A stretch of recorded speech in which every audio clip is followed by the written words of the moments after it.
શ્રી વલભીપુર તાલુકા પાટીદાર પ્રગતિ મંડળ દ્વારા આયોજિત આ 35મા સ્નેહ મિલનમાં મને અહીં આવવાનું આમંત્રણ મળ્યું એ બદલ શ્રી વલભીપુર તાલુકા પાટીદાર પ્રગતિ મંડળના દરેક વ્યક્તિનો હું દિલથી આભાર માનું છું.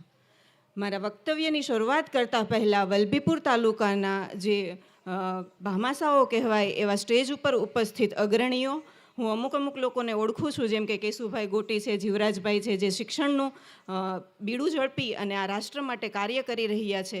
તેમજ અહીંયા મારી નજર જ્યાં સુધી પહોંચે છે તે દરેક વડીલો, માતાઓ, બહેનો અને દરેક યુવાધનના ચરણોમાં મારા પ્રણામ.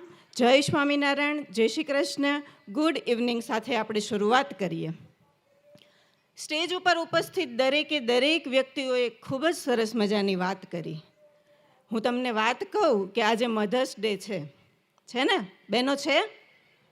છે ને?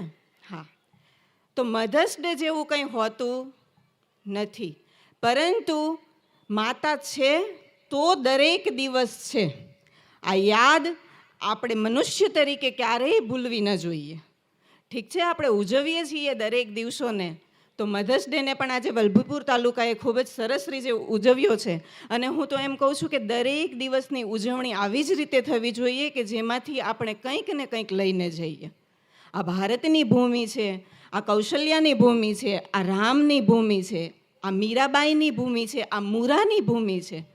આ ભૂમિમાં અઢળક સંતાનો એવા ઉત્પન્ન થયા કે જેમણે આ દેશને ઉત્પાદિત કર્યો, જેમણે આ દેશને એવા લોકો આપ્યા, જેમણે આ દેશને એવી હરિયાળી આપી કે આપણા દેશનું નામ લેતાની સાથે જ આપણને એમ થાય કે ભારત મારો દેશ છે. અને હું તમને મધર્સ ડેની વાત કરું તો ભારત એક માતા છે, આપણે સૌ એમના સંતાનો છીએ. અને એ સંતાનોના આપણે દરેક વ્યક્તિ મળી અને એક પરિવાર છીએ. આપણે સૌ એક ભારત દેશનો પરિવાર છીએ. આપણે વાત કરીએ પરિવારની, અમારી ભૂમિ છે, જે હિન્દુ સંસ્કૃતિ છે, જે દરેક વ્યક્તિઓ જીવી રહ્યા છે. 5000 વર્ષ પહેલાં જ્યારે ભગવાન કહીને ગયા કે વસુદેવ કુટુંબકમ, આખું વિશ્વ છે એ મારું કુટુંબ છે, ત્યાં ઊભા રહેવાની દરેક વ્યક્તિએ જરૂર છે.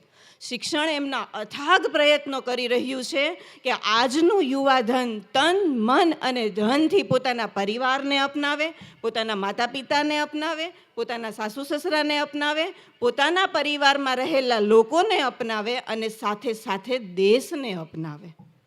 પરંતુ હું અને તમે ચૂકી ક્યાં ગયા આ બધી વસ્તુઓ? એ કસ્તુરબા હતા કે જેમણે ગાંધીજીને આપ્યા, એ હીરાબા હતા કે જેમણે મોદીજીને આપ્યા, એ જ કોઈ બા છે કે જેમણે કેશુભાઈને આપ્યા, અને એ જ કોઈ બા છે જેમણે જીવરાજભાઈને આપ્યા. તો જો 9 મહિના સુધી મારા ગર્ભમાં રહી અને કોઈ ગાંધીજી બને છે, કોઈ સરદાર બને છે, કોઈ સ્વામી વિવેકાનંદ બને છે, તો એ મીરા, એ મુરા અને એ કૌશલ્યા ક્યાં છુપાઈ ગયા છે આજે?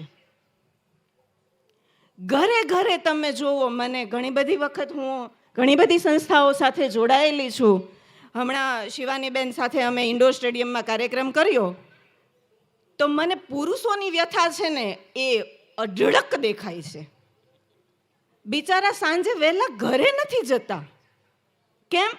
હિમાનીબેન જઈએ તો એ કકડાટ સાંભળવાનો કે આજે તારી મમ્મીએ આમ કર્યું ને આજે એટલે આપણે એટલા બધા મોડર્ન થઈ ગયા કે તમેમાંથી તું પર આવી ગયા. તારી મમ્મીએ આમ. અહીંયા માતાઓ અને બહેનો ઉપસ્થિત છે, તમને ખોટું લાગે તો સોરી, બટ મારે સમાજની કરુણતા અને જે રિયાલિટી છે એ તમને બતાવવી છે કે એક માતૃત્વ તરીકે આપણી ખરેખર શું ફરજ છે. મારે ભાઈઓને કંઈ ખાસ નથી કહેવું, કારણ કે એ લોકો એમનું કાર્ય કરી રહ્યા છે. અને જો કોઈ દીકરો બિન લાદેન બને છે ને, તો એમાં પણ હું એમ જ માનું છું કે હું જ જવાબદાર છું કે એ બિન લાદેન બને છે. અને જો કોઈ દીકરો આજે સુભાષચંદ્ર બોઝ કે સ્વામી વિવેકાનંદ બને છે ને, તો એમાં પણ હું જ જવાબદાર છું. ભગવાનની કૃપાથી મારે 4 સાસુ અને 4 સસરા છે. જન્મદાતા સહિત મારી પાસે 10 માતા પિતા છે. હું મારી જાતને ખૂબ જ ભાગ્યશાળી માનું છું કે આટલા વડીલોની છત્રછાયામાં હું ઉછરી રહી છું. અને જ્યાં સુધી મારા શ્વાસમાં પ્રાણ હશે ને, ત્યાં સુધી હું આ 10 લોકોનું જતન કરીશ, એવો મારા જીવનનો એક સંકલ્પ છે. કારણ પરિવાર એટલે શું? પરિવાર એટલે જ્યાં પ્રીત હોય, જ્યાં રીત હોય, જ્યાં વાત હોય અને જ્યાં રસ હોય. પરિવારમાં રહેલા દરેક સભ્યો પ્રત્યે આપણને પ્રીત હોય, દરેક સભ્ય પ્રત્યે. કારણ કે હોઈ શકે કોઈ નાનું કામ કરતું હશે, કોઈ મોટું કામ કરતું હશે, કોઈ પાસે બુદ્ધિ વધારે હશે, કોઈ પાસે ઓછી હશે, પરંતુ મનુષ્ય તરીકે દરેક વ્યક્તિ પોતાનું કર્તવ્ય તો નિભાવી જ રહ્યું છે. કલ્પના કરો એ પરિવારની કે જેમાં કોઈ જ નથી અને તમે એકલા છો. જીવી શકશો ખરા? નહીં. તો પરિવારનું દરેકે દરેક વ્યક્તિ છે ને એ 108 મણકાઓથી બનેલી એક માળા છે અને એમાં જે મુરબ્બી છે એ 108મો મણકો છે. મને કહેવાનું મન થાય કે તમે ભલે ગમે એટલી પ્રગતિ કરો, તમે દુનિયાના ટોપ 10માં આવો, પણ તમારા મા બાપનું જતન તમે આ જિંદગીમાં ક્યારેય નહીં ચૂકવી શકો, ક્યારેય નહીં. કારણ કે એ માતા પિતા હતા કે જ્યારે તમે આ સૃષ્ટિ ઉપર સર્જન સ્વરૂપે એમને ખબર પડી કે મારા ઘરે દીકરા કે દીકરીનો જન્મ થવાનો છે, એ દિવસથી લઈ તમને ભણાવ્યા, ગણાવ્યા, હતું નહોતું ગમે તે વસ્તુ હતી, અઢળક મહેનત કરીને તમને એન્જિનિયર બનાવ્યા, તમને વકીલ બનાવ્યા, તમને એક સારા ડૉક્ટર બનાવ્યા, તમારા ધામધૂમથી લગ્ન કર્યા. લગ્ન જ્યારે હોય વરઘોડામાં, વરમાના મોઢા પર કેટલો હરખ હોય કે મારા ઘરે દીકરાની વહુ આવશે. અને 6 મહિના પછી એ જ વરમાતાને પૂછો, વાત જવા દ્યો ને, પરણાવ્યો ન હોત તો સારું હતું. હે ને? છે ને આ કથા? અને આ કથની આજના દરેક ઘરની છે. કેમ? કારણ કે હિન્દુ ધર્મની અંદર જે સંસ્કૃતિ છે, જે પરિવારની ભાવના છે, એ ક્યાંક ને ક્યાંક આપણે ચૂકીએ છીએ.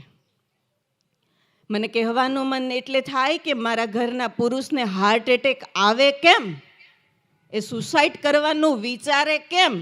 કારણ કે આપણી અંદર જે શક્તિ સ્વરૂપા છે એમનું આપણે ખરેખર ઉપયોગ નથી કરતા.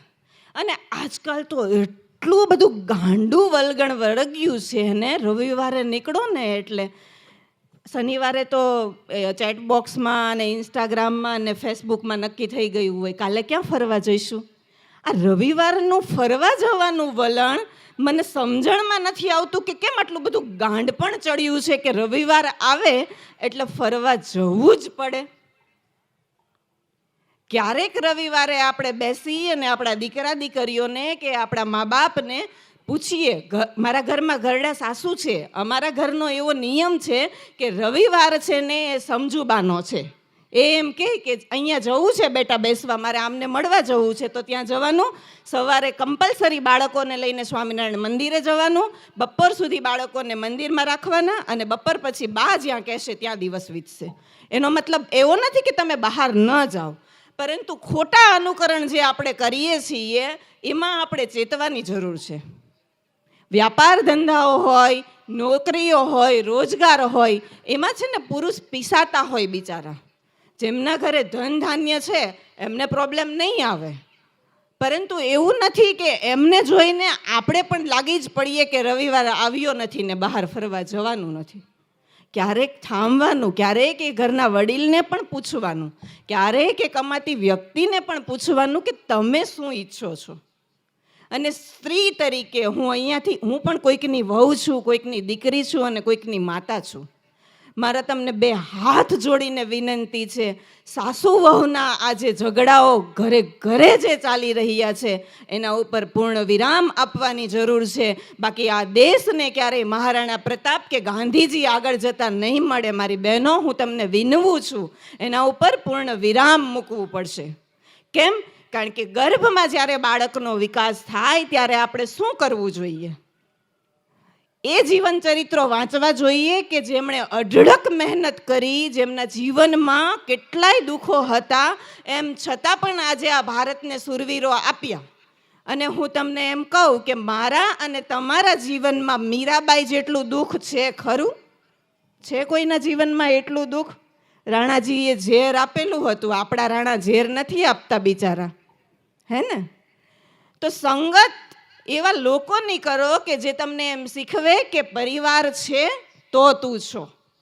હું એમ કહું કે આપણી માતા છે ને એ જન્મદાત્રી છે, તો સાસુ છે ને એ કર્મદાત્રી છે. કેમ? કારણ કે માતા આપણને બોલતા શીખવે છે, તો સાસુ આપણને ક્યાં શું બોલવું એ શીખવે છે.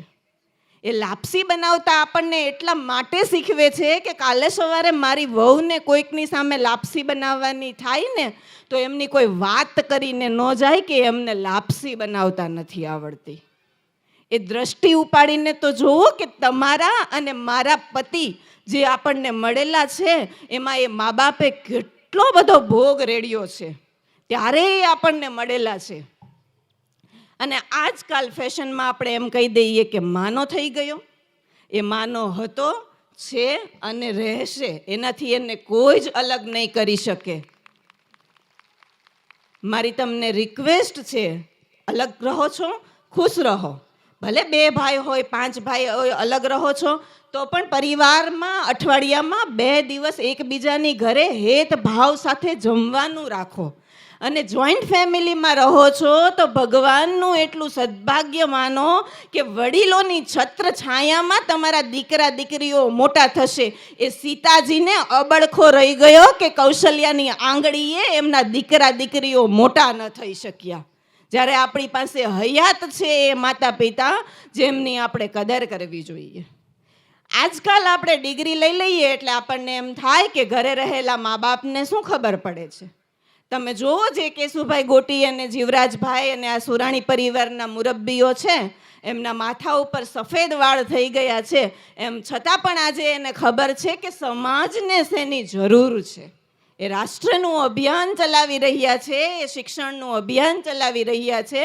અને હું એમ માનું કેશુભાઈ કે ભલે હું ઉંમરમાં નાની છું, પરંતુ મારાથી મોટું 1 વર્ષ કે 6 મહિના કે 1 મહિનાનું વડીલ પણ એ વડીલ છે, અને એને મારા કરતાં 1 દિવાળી વધારે જોઈ છે.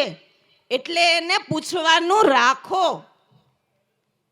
આપણને એમ થાય કે હું આટલો સરસ આર્કિટેક્ટ એન્જિનિયર છું, મારે ઓફિસ બનાવવી, એમાં સાસુ સસરાને કે મમ્મી પપ્પાને પૂછવાની શું જરૂર?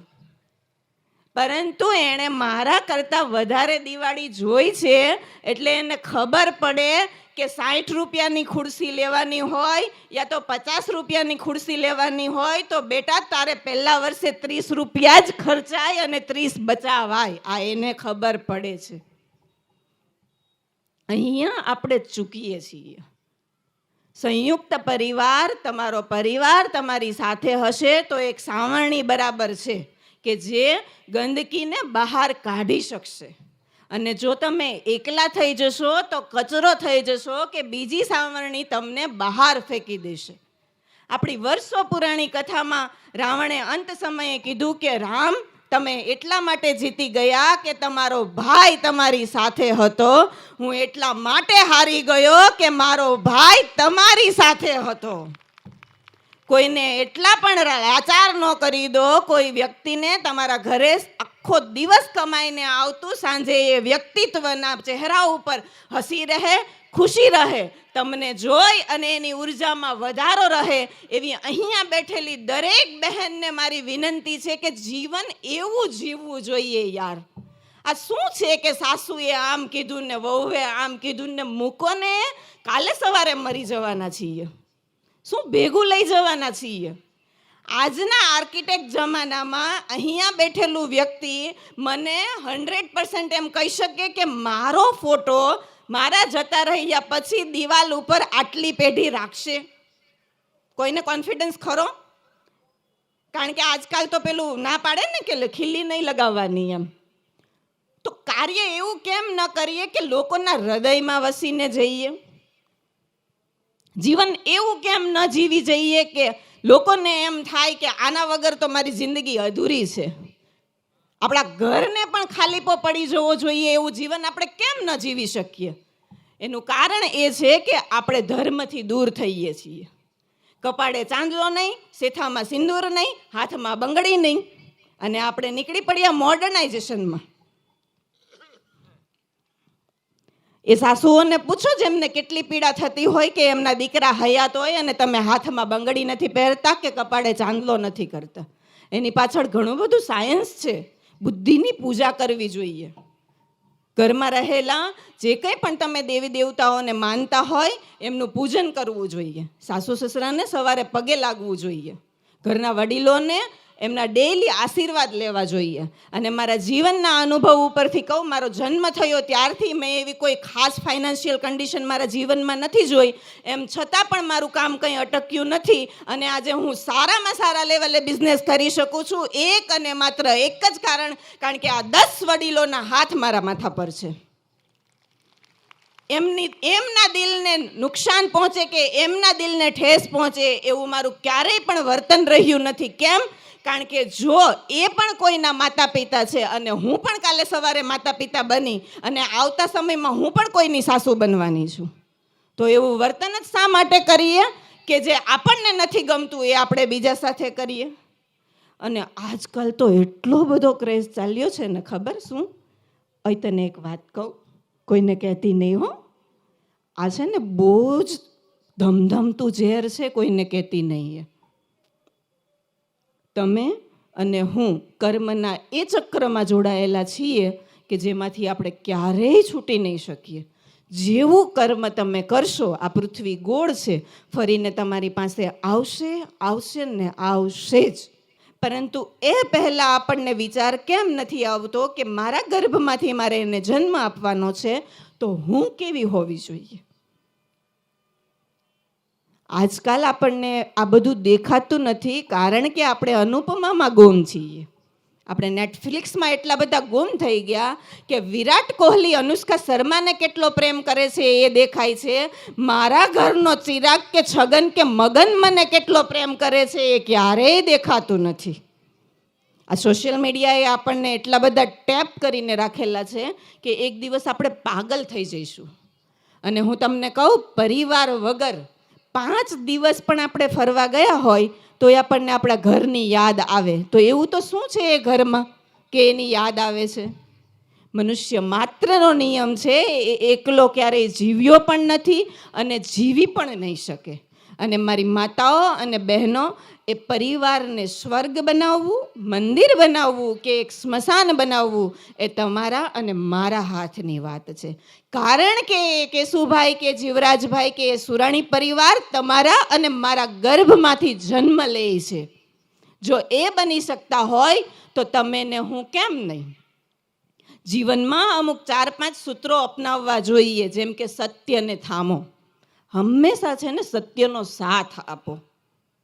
આ બેડરૂમને એટલું બધું કમ્પ્લેન રૂમ બનાવી દીધું છે કે પેલો બિચારો થાક ઉતારવા માટે આવે અને આપણી કમ્પ્લેનો ચાલુ થઈ જાય. એમાં ઘણી બધી વખત આપણે ખોટી ટેપમાં એટલા બધા એ આપણા હસબન્ડને કે દીકરાને કે બિચારાને સેન્ડવિચ જેવો કરી નાખીએ કે નથી તો એ એમના માતાનો રહેતો કે નથી તો એ આપણો રહેતો. અને એને એમ થાય કે હું કરું શું આ બંને વચ્ચે? તો હંમેશા સત્યને થામો. પરિવારમાં કોઈ પણ વસ્તુ થાય છે, થશે. લોકો છે, 1-2 માથાઓ છે, 3-4 માથાઓ છે, જેટલા લોકો એટલા દરેકના અલગ અલગ સ્વભાવ વિચારો હોય. તો નાનું મોટું કંઈ થાય, શું આપણે જ્યારે પરિવારમાં હતા ત્યારે નહોતું થતું? શું આપણી માતાએ ક્યારેય આપણને ઠપકો નહોતો આપ્યો? શું આપણી માતાએ ક્યારેય એમ કીધું જ નહોતું કે આમ નહીં ને આમ કરાય? તો એક સાસુએ કીધું તો એમાં શું થયું? એમાં વિચાર કરો કે મને કીધું જ છે ને, તો હું એના ઉપર ઇમ્પ્લિમેન્ટ કરીશ. અગર એ વસ્તુ મારે કરવા જ જેવી છે તો હું કરીશ. અગર તમને એવું દેખાય છે કે ના એ કરવાની જરૂર નથી તો નહીં કરીએ, પણ એટલીસ્ટ એમની માન મર્યાદાઓ તો જાળવીશું જ આપણે. કારણ કે આપણી આત્માની અંદર રહેલા પરમાત્મા આપણને જવાબ આપે જ છે કે હા ભાઈ આ તારે કરવું જોઈએ. બીજી જરૂર છે થોડીક સંયમ રાખવાની. ધીરજ રાખવી છે ને બહુ જ જરૂરી છે. ફેમિલીમાં કંઈક થયું નથી, ડાયરેક્ટ હસબન્ડને ફોન કરી દીધો. એ બિચારા વેન્ડર જોડે હોય, કોઈ પાર્ટી જોડે હશે, કંઈક કામ કરતા હશે. મને છે ને અત્યારે અલગ થઈ જવું છે. પેલા બિચારાને એમ થાય કે થયું તો શું, પણ અત્યારે એવું તો શું યુદ્ધ ફેલાઈ ગયું કે અલગ થવું છે. અને અલગ થઈને જશું ક્યાં આપણે? આ સુરાણી પરિવાર હોય કે ગોટી પરિવાર હોય કે લખાણી પરિવાર હોય કે વોટેવર પરિવાર હોય, આપણે અલગ થઈ જશું, ઘર અલગ થશે, પણ એ વ્યક્તિ શું પરમાનન્ટ આપણી જિંદગીમાંથી અલગ થઈ શકવાનું છે? એટલે થોડીક છે ને સંયમ રાખવાની જીવનમાં, ધીરજતા કેળવવાની. કોઈ પણ સિચ્યુએશન થઈ હોય, ઓકે, આમાં હું ક્યાં જવાબદાર છું, ત્યાં આપણે જો ઊભા રહીને જોઈએ ને તો અત્યારે ને અત્યારે આ કરી નાખવું એ વિચાર ન આવે. ત્રીજી વસ્તુ, સેવા કરો. તન, મન અને ધનથી ભગવાને જે આપ્યું છે ને એનાથી સેવા કરો. બપોરના ટાઈમમાં ફ્રી હોય તો ત્યારે કરો, સાંજના ટાઈમમાં ફ્રી છો તો ત્યારે કરો. ઘરમાં મારા પતિ કમાવા જાય છે તો થોડીક ફાઇનાન્શિયલ ખેંચ છે તો હું મારા પરિવારને કેવી રીતે મદદરૂપ બની શકું એ સેવા કરો. અને એ પૈસા આવી અને ઘરના સાસુના હાથમાં આપો. હું તમને ચેલેન્જ સાથે કહું કે દુનિયાની કોઈ વ્યક્તિ એવી નિર્દયી નથી કે તમારા ઉપર અત્યાચાર કરે. મેં મારા 13 વર્ષના કેરિયરમાં એક પણ રૂપિયો મારા માટે નથી રાખ્યો. મારા પરિવાર માટે જીવું છું. હું સાંજે ઘરે આવું ને ત્યાં મારા સાસુ અને ગરડા સાસુ મારી જમવાની થાળી તૈયાર કરી રાખે. કેમ? કારણ કે પુરુષ છે એ દરેકનું વિચારે છે ને સ્ત્રી માત્ર પોતાનું જ વિચારે છે. એમાંથી બહાર નીકળવું પડશે. જો એ કમાવા જાય છે, આર્થિક જવાબદારી એમની પણ છે, તો બદલતા યુગની સાથે શું હું થોડું ઘણું એમાં સપોર્ટ ન કરી શકું? ભલે ને મહિનાનું 2000નું દૂધનું બિલનું સપોર્ટ આપણે કરી શકીએ. અને એ કર્યા પછી જતાવવાનું નહીં, હો કે આ તો હું છું ને એટલે રહી, બીજી હોય તો હે ને. બધા બહેનોના મોઢા ઉપર હાસ્ય છે એટલે બધાને એ તો કોમન છે. એવું નહીં કરવાનું ક્યારેય. આપણે છે ને આપણા બાળકનું ભવિષ્ય એમાં ખરાબ કરીએ છીએ. બાળક 4 થી 7 વર્ષની અંદર સમજણદાર થશે. એ જોશે તમે શું કરી રહ્યા છો, તમારા પરિવારમાં શું ચાલી રહ્યું છે, આગળ જતાં એવું જ બનશે. તો એ તમારા શિક્ષણ તો સેકન્ડ નંબર પર છે. પહેલા નંબર પર માતા છે એ જેવા સંસ્કાર આપશે એવું વર્તન એ શિક્ષકમાં એ સ્કૂલમાં જઈ અને શિક્ષકો સાથે કરશે. આજકાલ પહેલાં આપણને કેટલા મારતા સ્કૂલમાં, આજકાલ કોઈને મરાતું નથી. ત્યાં તો મમ્મીઓ એમ કે મારા બાળકને તમારાથી મરાય જ કેમ? એ ગુરુ દ્રોણાચાર્યને જોવો, એ ગુરુ ચાણક્યને જોવો. એ અર્જુન ત્યારે અર્જુન બની શક્યા, એ ચંદ્રગુપ્ત ત્યારે ચંદ્રગુપ્ત બની શક્યા કે એટલી કઠિન પરીક્ષાઓ એમની લેવાઈ હતી. આજકાલ બિચારા શિક્ષકો બંધાઈ ગયા છે, કંઈ કહી નથી શકતા આપણા બાળકોને. મારી તમને એક રિક્વેસ્ટ છે કે શિક્ષકને એમ કહો કે મારું બાળક ટકા ગમે એટલા લાવે પણ આ દેશનું, આ રાષ્ટ્રનું નવનિર્માણ કરી શકે એવો મનુષ્ય બનાવવા માટે તમારે જે કરવું પડે એ કરજો. આપણે જ્યારે પીટીએમમાં જઈએ, પેરેન્ટ્સ ટીચર મિટિંગમાં, ત્યારે એક મા તરીકે આપણી આ ફરજ છે, આપણા મોઢામાંથી આવા શબ્દો નીકળવા જોઈએ. તમે જોજો પછી એ શિક્ષકોને કેટલી મજા આવશે એ બાળકને ઉછેરવામાં. તો હું વાત કરતી હતી, સત્યને થામો, જૂઠાનો સાથ નહીં આપવાનો ક્યારેય. તમને બિલ્ડિંગમાં કે સોસાયટીમાં કે કોઈ એમ કહી દીધું કે તારા સાસુ તો આમ કહેતા હતા ને તારી જેઠાણી આમ કહેતી હતી ને તારા નણંદ આમ, એવું બધું ઝેર ઘરમાં લાવવાની જરૂર નથી. સત્ય સાથે રહો જોડાઈને, કે જે સત્ય છે એ મને દેખાય છે, મારે બીજાની વાતોને બહુ ધ્યાનમાં લેવાની જરૂર નથી. અને જે લોકો વાતો રેડે છે એમને પણ મારી રિક્વેસ્ટ છે કે આવું નહીં કરવાનું. કોઈના ઘરને ભાંગવાની, કોઈના પરિવારને ભાંગવાની ટ્રાય નહીં કરવાની. કારણ કે એ વૃદ્ધ માતા પિતા જીવતા જીવત મરી જાય છે જ્યારે એનો પરિવાર વિખેરાય છે. એ આપણને કહી નથી શકતા એમને કેટલી પીડા થાય છે. થોડો જીવનમાં સંયમ રાખવાનો, ધીરજ રાખવાનો. પરિસ્થિતિઓ ગમે તેવી આવે, થોડું દેણું થઈ જાય, માર્કેટમાં થોડોક નબળી પરિસ્થિતિ ચાલતી હોય તો થોડાક ઘરમાં પૈસા ઓછા આવે, કંઈ વાત નહીં, કંઈ વાંધો નહીં, આપણે ચલાવી લઈશું, જેટલું છે એમાં ચલાવીશું. ત્રીજી વસ્તુ છે કે સેવા કરો, તન મન ધનથી સેવા કરો. ભગવાન આપણને શક્તિ સ્વરૂપા બનાવ્યા છે, અંબા સ્વરૂપા બનાવ્યા છે, તો સેવા કરો, જે રીતે થઈ શકે એ રીતે કરો. અને ચોથી વસ્તુ છે સંસ્કાર આપો. એ સંસ્કારનું બીજ કાલે સવારે એટલું મોટું બનશે કે તમારી છાતી ગદગદ ફૂલશે કે આ મારો દીકરો છે કે આ મારી દીકરી છે. મોદી સાહેબના જીવન ચરિત્ર વાંચીએ તો એમાં હીરાબાઈ એમ કહે કે એમને મળવા ગયા હોય તો 4 કલાકથી વધારે જો એ બેસે તો એમ કહે, જાને દીકરા હવે તારું કામ કર, તું અહીંયા બેસીને કરીશ શું? અને આપણો દીકરો બપોરે સ્કૂલેથી આવે, બિચારો લાલ્યો થાકી ગયો હશે, લે કરવા શું ગયો તો થાકી ગયો હશે. એમને એટલો બધો ઉર્જાવાન અને બળવાન બનાવો કે દિવસના 18-18, 20-20 કલાકે કામ કરી શકે. અને તમે પણ પોતે એવા બનો, એવા સંસ્કાર આપો એને એવા સંસ્કાર આપો કે દીકરા વસુદેવ કુટુંબકમ, દીકરી વસુદેવ કુટુંબકમ. જે કુળમાં જાય એને તારવાનું છે. જે આ પૂરું વિશ્વ છે એ મારું કુટુંબ છે. દરેકે દરેક વ્યક્તિની તારે પરવાહ કરવાની છે, એવો બનાવો. અને લાસ્ટ વસ્તુ સ્મરણમાં રહો. આ ધરતી માતાની રજ સાથે જોડાયેલા રહેવાનું. મારા જીવનમાં ગમે એટલો મોટાપો આવી જાય, ગમે એટલી હું ઉચ્ચ પરિસ્થિતિએ પહોંચી જાઉં કે પહોંચી ગયો હોય, પરંતુ હંમેશા ધરતી સાથે જોડાયેલું રહેવાનું. કેમ? કારણ કે એમ કહેવાય કે મોટા થતાં તો માય કેળેથી નીચે નાખી દે. તો બહુ ઉપર ઉડવાની કંઈ જરૂર નથી, ધરતી સાથે જોડાયેલા રહેવાનું. જેવા વ્યક્તિઓ છે એમની સાથે તાલમેલ મિલાવવાનો. ઘરના વૃદ્ધ સાથે બેસો, થોડીક વાર એની વાતચીત કરો. અને સૌથી મજાની વસ્તુ, સંસ્કાર, સ્મરણ, સંયમ, સત્ય એ બધું જ ત્યારે આવશે કે તમે છે ને એવી સંગત અપનાવશો. આપણા બાળકોને છે ને સંગતના પણ સંસ્કાર આપવાના. અમે 120 બહેનો મળીને વિમેન્સ પ્રોગ્રેસ અલાયન્સ ચલાવીએ છીએ. એમાં અમે દર 15 દિવસે મળતા હોઈએ કે જેમાં અમે વાત કરીએ કે રાષ્ટ્રને, ઘરને, પરિવારને સારું આપવા માટે હજુ આપણે શું કરી શકીએ. તો મારી હર હંમેશા એક વાત હોય કે કઈ ટોપલાની કેરીનો તમે ભાગ છો એ ખૂબ જ અગત્યનું છે. કેમ? કારણ કે અત્યારે કેરીની સિઝન છે. જો એક કેરીમાં ચાંદો પડે તો આપણે બીજીને પણ જોઈએ ને. એમ જો સંગત જેવી હશે ને તો લોકો પણ તમને એ દ્રષ્ટિથી જોશે જ.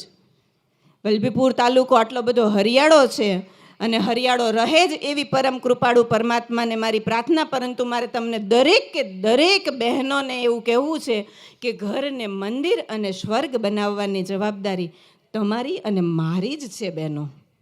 કારણ કે એ પુરુષ કેટલો મહાન છે. જુઓ અહીંયા કેટલા બધાને બેસાડી દીધા સ્ટેજ ઉપર.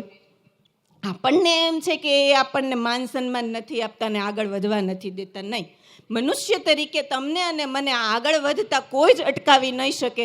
સત્યની રાહ ઉપર ચાલતા હોઈએ તો દુનિયાની કોઈ તાકાત આપણને અટકાવી ન શકે. ઘણી બધી વખત અમુક લોકો એમ કે હિમાનીબેન તમારા જેવા સાસુ સસરા હોય ને તો અમે કરી નાખીએ. એટલે હવે સાસુ સસરાને સર્ટિફિકેટ આવતા હશે કંઈ? એના માટે યોગદાન આપવું પડે, એના માટે તપ કરવું પડે. કેવું તપ? કે હું પરિવાર માટે જીવું છું. મારા પરિવારમાં જે થશે એ મને મંજૂર છે. જેવો છે તેવો મારો પરિવાર છે, એટલું આપણને લગાવ હોવું પડે આપણા પરિવાર પ્રત્યે. અને પરિવારની વાત પરિવારમાં જ રખાય, એમાં જ સૌથી મોટી આપણી મર્યાદાઓ સમાયેલી છે. કારણ કે ઘરે બેઠેલો વૃદ્ધ વ્યક્તિ હશે કે આપણા મા બાપ હશે, કડવું કહેશે પણ એ ડાયાબિટીસને નજીક આવવા દેશે નહીં. ખાંડ લેશો ને તો સુગર વધી જશે. તો જે કાનમાં ખાંડ રૂપી ઝેર રેડે છે ને એનાથી દૂર રહેવાનું. તમારા પરિવારને, તમારા ઘરના મુરબ્બીઓને તમારી જરૂર છે. અને લાસ્ટમાં એક વાત મારા ભાઈઓ માટે, ભલે ગમે એટલા મહાન બનો, ગમે ત્યાં પહોંચો, વિદેશોમાં જાઓ, ભગવાન તમને અઢળક સંપત્તિ આપે, પણ એ મા બાપના મૂલ્યને ક્યારેય ભૂલશો નહીં કે જેમણે તમને કેવી રીતે મોટા કર્યા હતા. હશે નહીં હોય એમ છતાં પણ તમને ક્યારેય કીધું નથી કે તારે આ ડિગ્રી નથી કરવાની કે આ ધંધો નથી કરવાનો. એ બાપ સવારથી સાંજ સુધી મારો બાળક આગળ વધે, મારો દીકરો આગળ વધે, મારા દીકરાનું સમાજમાં માન સન્માન જળવાય, એના માટે રાત ને દિવસ મથામણ કરતો હોય. તમારી જાન જોડાય, તમને સારી ડિગ્રી મળે અને તમે સમાજમાં ઉચ્ચ પદવી પ્રાપ્ત કરો. એ એક મા કરતાં પણ વધારે એક બાપની છાતી દગદગ ફૂલે છે. પરંતુ એ ક્યારેય જતાવતા નથી, એ બતાવતા નથી, કારણ કે એમનું હૈયું એવું બનેલું છે. પરંતુ મારી તમને અહીંયાથી રિક્વેસ્ટ છે કે તમારી ઓફિસની અંદર કે તમારી નોકરી બદલવાની હોય કે તમારે છોકરી ગોતવાની હોય, તમારા મા બાપથી મોટા ભગવાન તમને કોઈ નહીં મળે. એમને ક્યારેય ભૂલશો નહીં અને એમનું ઋણ જિંદગીમાં પણ ક્યારેય એમ નહીં કહેતા કે તમે મારા માટે કર્યું શું. આવું ક્યારેય નહીં બોલશો, કારણ કે એમનું ઋણ જિંદગીમાં પણ ચૂકવી શકીએ એમ નથી. વલભીપુર તાલુકો પાટીદાર પરિવાર સમસ્ત અહીંયા મને ઉપસ્થિત થવાનો આજે મોકો મળ્યો. આ પરિવાર આવો એક મેઘ તાંતણે બંધાય અને ભારત માતાની રક્ષા કરે, આગળ વધે અને દરેક ઘરેથી એક સ્વામી વિવેકાનંદ, સરદાર વલ્લભભાઈ પટેલ અને ગાંધીજી જેવા લોકો જન્મે એવી આશા સહ મારી વાણીને વિનવું છું. અસ્તુ. આભાર.